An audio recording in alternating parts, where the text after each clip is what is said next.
소소한 듯하지만 결코 소소하지 않은 문제를 연구해보는 소소한 문제 연구소 시간입니다. 오늘은 세계 음식을 연구하기 위해서 특별한 분을 모셔봤는데요. 바로 박준우 셰프님 옆에 나오셨습니다. 어서 오세요. 안녕하십니까. 안녕하세요. 반갑습니다. 네, 이미 셰프 테이너 뭐 이렇게 이름을 좀 알리신 것 같은데요, 셰프님께서. 이게 언제부터 붙은 이름인가요? 그러니까 한 10년 전쯤 됐죠. 10년 뭐 전쯤. 마스터 셰프니 냉장고 부탁해니 이쪽에서 한 10명 정도 이렇게 나오시던 분들이 있는데 그분들을 이제 셰프랑 엔터테이너 해가지고 셰프 테이너라고 이제 부르시더라고요. 그렇군요. 그중에 네. 뭐 끼게 됐습니다.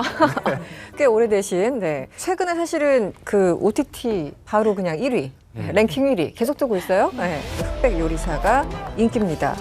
흑백 요리사 이후에 또 어떤가 연락 많이 요즘 또 오나요? 되게 민망한 말씀인데 한 5분 나왔나요? 제가 뭐 잠깐 나오고 말았거든요. 네. 근데 예전에 연락하던 작가 PD들이 연락 와서 뭐 하자 저거 하자 이래가지고 네. 갑자기 또 인기가 좀 있긴 하구나. 네. 5분 뭐 1분이 중요한 게 아니라 누구냐가 중요한 것 같아요. 네. 네.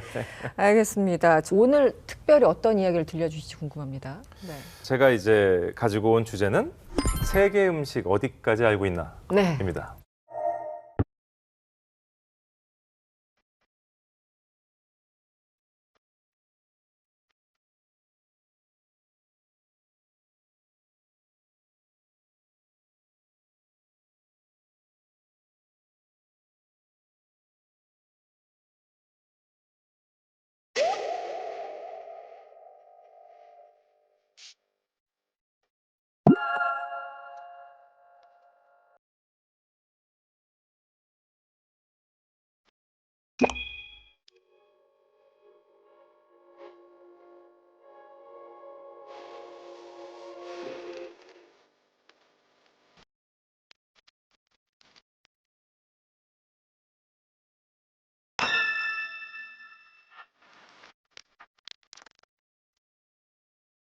여기 계신 분들 특히 뭐 알파고 기자님은 올해만 한 비행기 한 60번 탔죠? 네. 전 세계를 다 돌아다니는 것 같은데 내가 먹었던 곳 중에 가장 특이했던 거, 맛있었던 거. 저는 제 기억에 남는 이 음식 진짜 맛있다고 했었던 거는 마카오에 있었던 포르투갈 할아버지 할머니가 운영하고 있는 가정식 레스토랑에서 감파스? 감바스? 예. 새우 요리? 네, 새우 요리였어요. 저 그 감파스를 여러 번 먹었는데 그렇게 맛있는 감파스는 거기서 처음 먹었어요. 마카오에 가서 네. 포르투갈 음식. 네, 포르투갈 음식.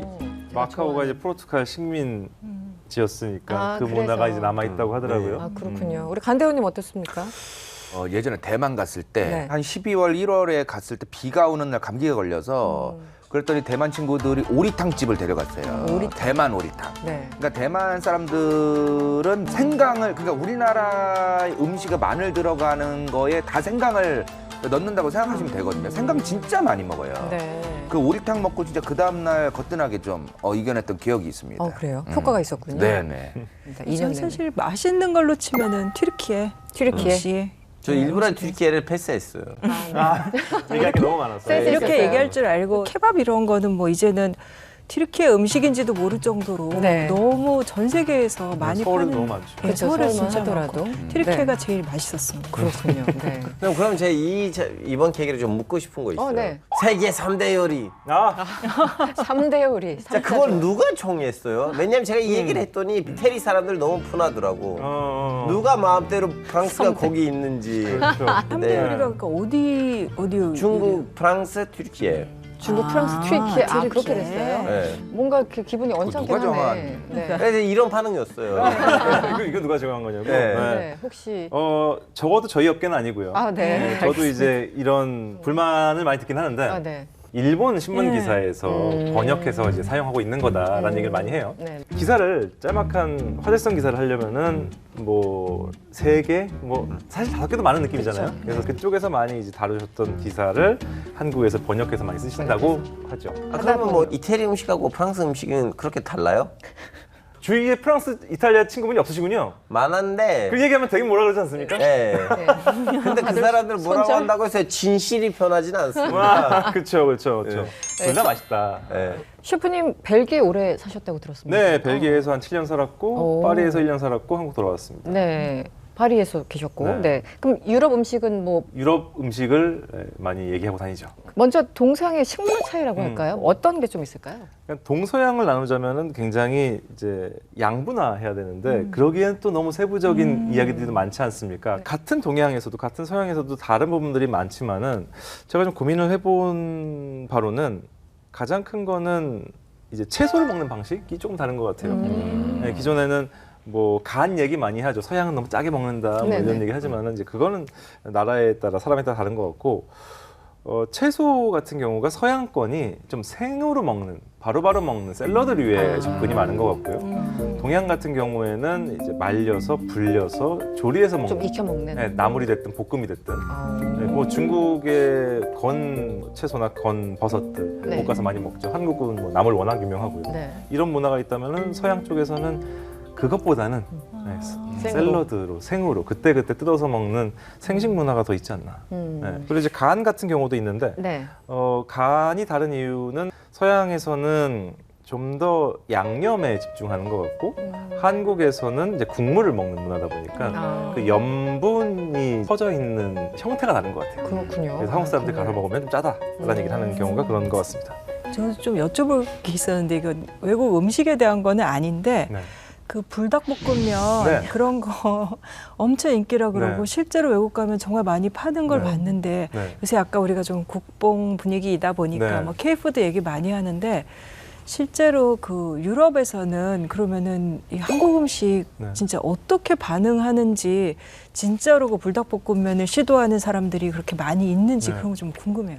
과거에 이제 한식이 유행했던 부분이 있다면 불고기나 갈비 같은 거, 코리안 바베큐가 그렇죠. 인기가 많았잖아요. 그거 같은 경우에는 절대적인 맛이라고 저는 생각을 해요. 예. 그러니까 맛과 분위기죠. 예. 가운데 불판을 두고 이제 나눠 먹는 분위기와 약간 달콤 짭짤한 그 간이 대부분의 사람들한테 소고기의 맛과 함께 퍼졌던 것 같은데 불닭볶음면 같은 경우에는 매운맛이라는 중독성도 있겠지만 네. 가장 큰 부분은 바이럴이죠. 지금은 뭐 릴스니 쇼츠니 뭐 영상과 사진들이 어마어마하게 돌잖아요. 네. 그리고 이제 그걸 컨텐츠화해서 자율적으로 좀 퍼지고 있고요. 그러다 보니까 일종의 챌린지가 네. 시작이 되면서 제품이 유행을 하는 게 아닌가. 그러니까 서구권에서는 이제 동양 음식이라고 하면은 가장 먼저 이제 이슈가 됐던 건 아마도 이제 터키 이쪽 음식. 네. 네. 그 기준에서는 동양이니까요. 그렇죠. 네, 그 오리엔탈 뭐 이러면서 그 다음에 아마 일본이 아니었나 싶어요. 아, 스시 같은 스시라고 거, 하는 예. 뭐 회나 초밥 같은 것들이 유행을 했었고 그 다음에 뭐 중국 요리야 뭐 어마어마했으니까요. 항상 이 음식의 유행은 이민자들과 함께 그렇죠. 하기 나름이니까요. 네. 미국에서도 이탈리아 사람들이 많다 보니까 그렇죠. 파스타니 피자니 이런 것들 많이 먹잖아요.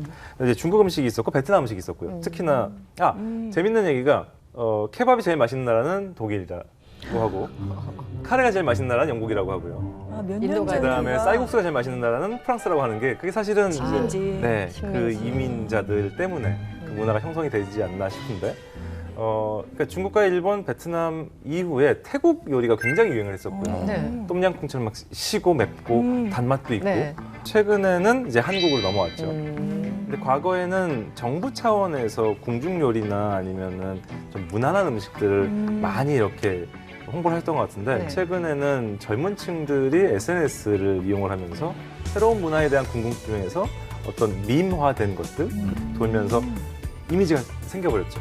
근데 최근에 제가 인터뷰 몇 번 했었는데 유행을 탔던 게 고추장 버터. 고추장에 버터를. 고추장 버터? 그게 무슨 이게 맛일까요? 보니까 그러니까 고추장과 버터를 섞어서 이제 별 표정이 안 좋으시네요. 저도 모르게. 이 마인드 때문에 우리나라 음식이 한식이 국제화 안 되고 있어요. 너무 먹기 보수적이야. 위해서. 아 드셔보셨어요 이렇게? 아니요. 아 근데 저희 어렸을 때 왜 이렇게 버터랑 간장이랑 밥에 그렇죠. 비벼 먹는 거는 했었는데 간장버터. 그런데 고추장 버터는 아직 시도해 본 적이 한 번도 없어요. 어렸을 때 좀 잘 사셨나 봐요. 저희는 마가린 간장이. 아 저 마가린. 마가린. 막상 근데 생각해 보면 맛있을 것 같아요. 그러니까 뭐, 네. 처음에 들을 땐 거북했는데 고추장에 버터를. 고추장 버터? 막상 또 생각해 보면은 괜찮을 것 네, 같아요. 사실 저도 먹어보진 않았지만 이론적으로는 맛있을 것 같아요. 왜냐면 의외로. 버터의 감칠맛과 네. 고추장에 이제 발효된 감칠맛이 있을 거고. 우리가 생각하는 한국 음식, 전통적인 한국 음식이랑은 좀 다르기는 하네요. 그렇죠. 조금 더 영해진 느낌입니다. 그렇죠. 네. 네네. 술 한 모금도 안 마셔봤다는 우리 알파오 기자님. 아, 예, 예. 단 한 번도 한 잔도 마셔본 적이 없어요.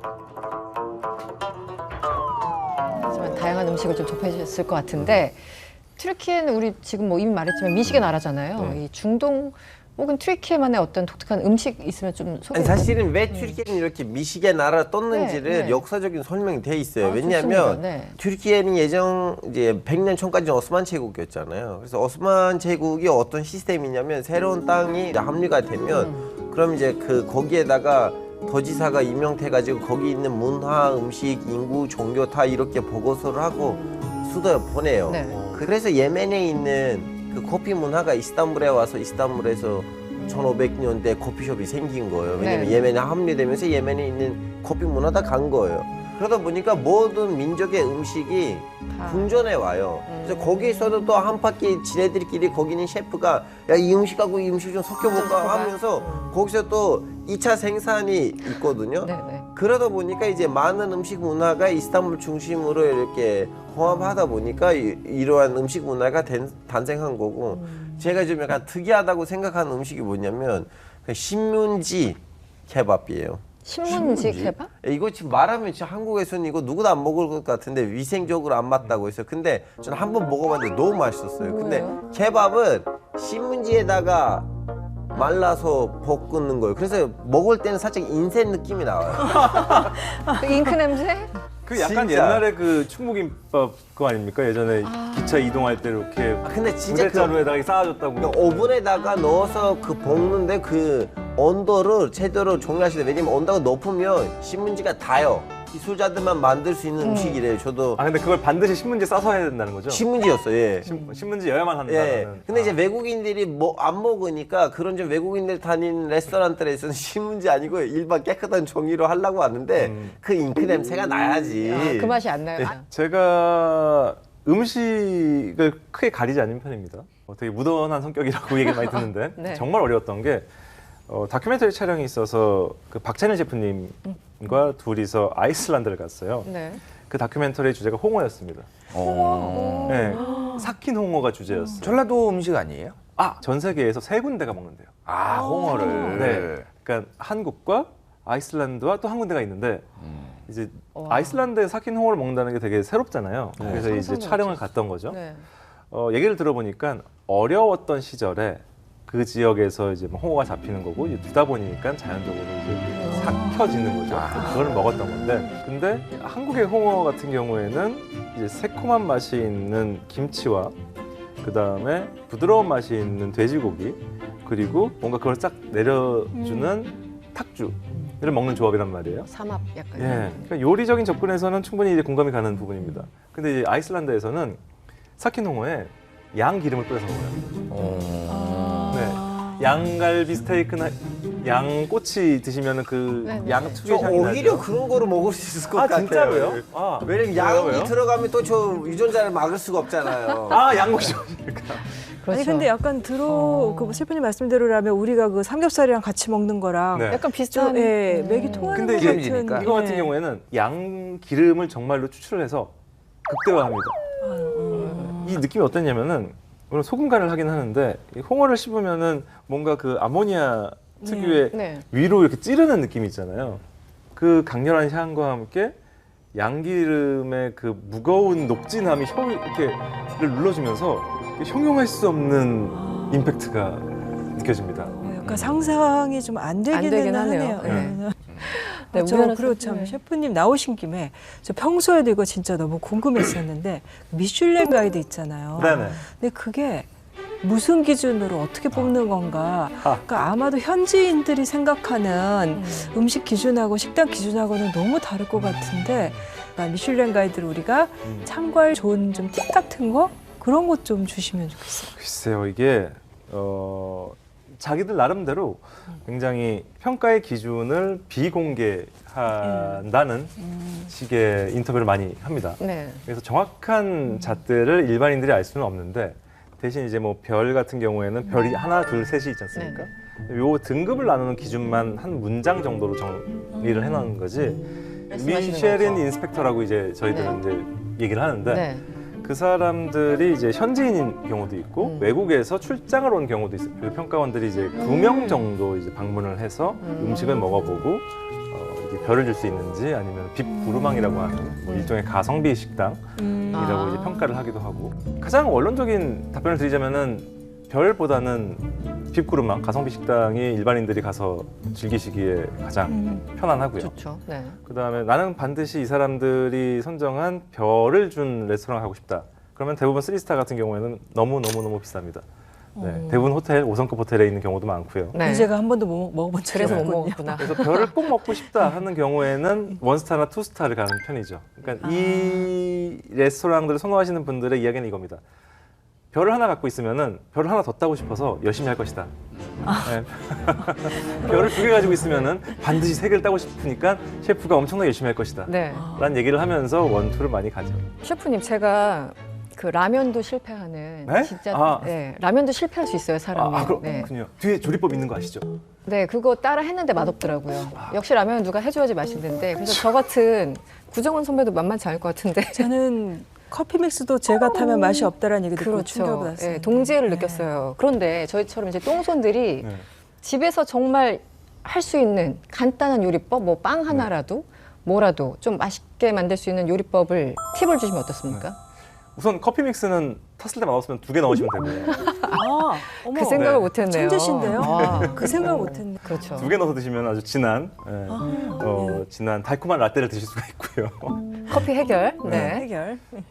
집에서 뭐 식빵 같은 거 냉장고에 넣어 두시면은 맛이 없어지잖아요. 사실 그렇죠, 제일 그런 좋은 거는 냉동에 보관하신 다음에 해동해서 드시는 게 비슷한 맛을 낼 수 있는 방법인데요. 보관법이 좀 다릅니다. 네. 근데 이제 냉장에 넣어놓은 빵을 맛있게 먹을 거면은 약불과 중불 사이 정도로 불을 맞추시고 식빵에다가 올리브 오일 올리브. 잔뜩 양면에 묻히셔서요. 팬에다가 이렇게 앞뒤를 이제 구워가면서 그냥 노릇하게 프라이팬에 이렇게. 드시면, 예.